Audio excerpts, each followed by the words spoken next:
हे दोस्तों, जैसा कि हम सभी को मूवी अवेंजर एंड गेम में यह दिखाया गया था कि टोनी स्टार्क यानी कि आयरन मैन की मृत्यु हो जाती है और टोनी स्टार्क अब इस दुनिया में नहीं रहा।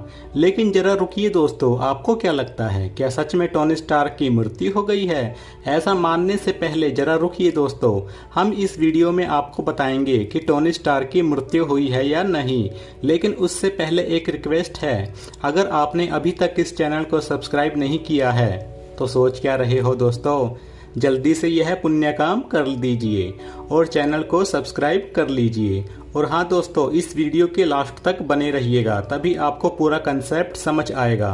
तो चलिए इस वीडियो को शुरू करते हैं। तो चलिए दोस्तों, आपको बताते हैं कि टोनी स्टार्क यानी आयरन मैन अभी जिंदा है, मरा नहीं। लेकिन यह बात भी 100% सच है कि टोनी स्टार्क मर चुका है।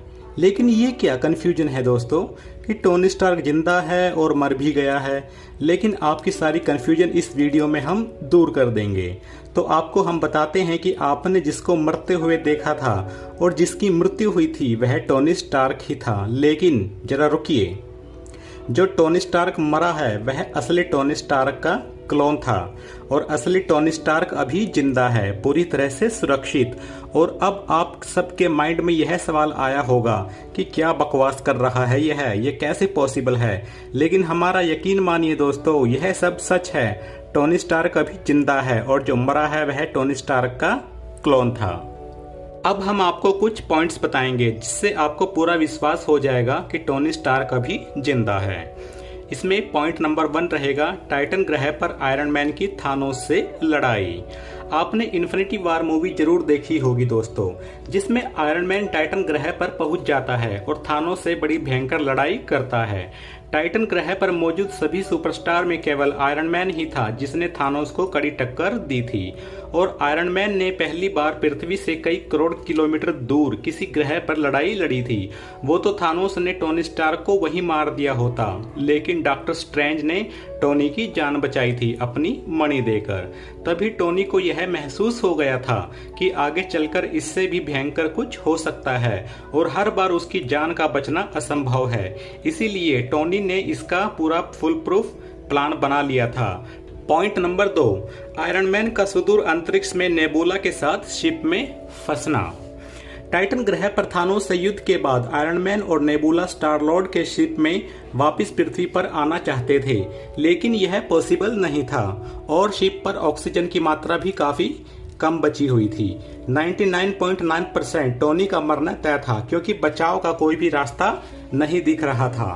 तभी वहां एंट्री होती है कैप्टन मार्वल की, जिसने आयरन मैन तथा नेबुला की जान बचाई तथा पूरे शिप को पृथ्वी पर ले आई थी। ये भी एक रीजन है टोनी को कुछ बड़ा करने के लिए, क्योंकि हर बार कोई कैप्टन मार्वल उसे बचाने नहीं आएगी। इसीलिए टोनी ने कुछ बड़ा कदम उठाने का फैसला किया, क्योंकि लड़ाई में कुछ भी हो सकता है, जान भी जा सकती है। यह तो टोनी को पता चल ही गया था। हमारा अगला पॉइंट रहेगा टोनी की पत्नी और उसकी बेटी। टोनी को यह पता चल गया था कि आगे भविष्य में कुछ बड़ा होने वाला है और आगे ऐसी कोई भयंकर लड़ाई होती है जैसे टाइटन ग्रह पर हुई थी तो उसकी जान को कुछ भी हो सकता है, वह मर भी सकता है। अगर वह मर जाता है तो उसकी पत्नी और बेटी का क्या होगा? इसीलिए टोनी ने 5 सालों में फुल प्रूफ प्लान बना लिया था ताकि कभी कोई बैटल हो तो उसकी पूरी तैयारी करके रखे। इसीलिए टोनी के माइंड में क्लोन का ख्याल आया था और उसने इस आइडिया पर फोकस करना शुरू कर दिया था। हमारा नेक्स्ट पॉइंट रहेगा टोनी का स्पाइडरमैन पर ध्यान केंद्रित करना।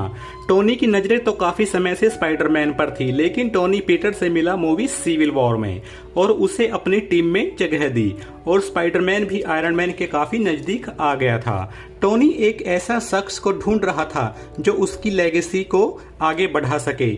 यह सब उसे नजर आया स्पाइडरमैन में, क्योंकि टोनी काफी समय से कहता आया है कि उसे अब आराम की जरूरत है, वह ऊब गया है यह सब करके।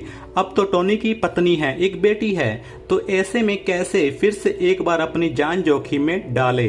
इसीलिए टोनी के माइंड में क्लोन का आइडिया आया और इसे पूरा किया और सभी से यह प्रोजेक्ट छुपा कर रखा ताकि समय आने पर इस प्रोजेक्ट को सामने लाया जाए और कुछ होगा तो क्लोन को होगा तथा खुद दुनिया की नजरों से ओझल होकर अपनी पत्नी तथा तथा बेटी के साथ आरामदायक जिंदगी जी सके, क्योंकि उसकी लेगेसी और बिजनेस का जिम्मा उठाने को स्पाइडरमैन आ गया था।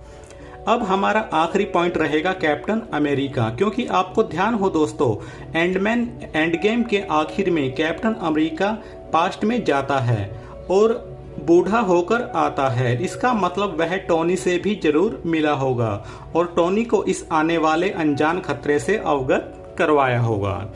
तो आई होप दोस्तों आपको विश्वास हो गया होगा कि आयरन मैन अभी जिंदा है, जो मरा है वह क्लोन था, असली टोनी नहीं। और वैसे भी दोस्तों MCU का सबसे बड़ा ताकतवर हीरो केवल आयरन मैन ही रहेगा और इन्फिनिटी वॉर और एंड गेम में भी सारा दारोमदार मूवी का आयरन मैन के हाथों में था और मूवी की मुख्य कड़ी थी आयरन मैन के साथ जुड़ी हुई थी।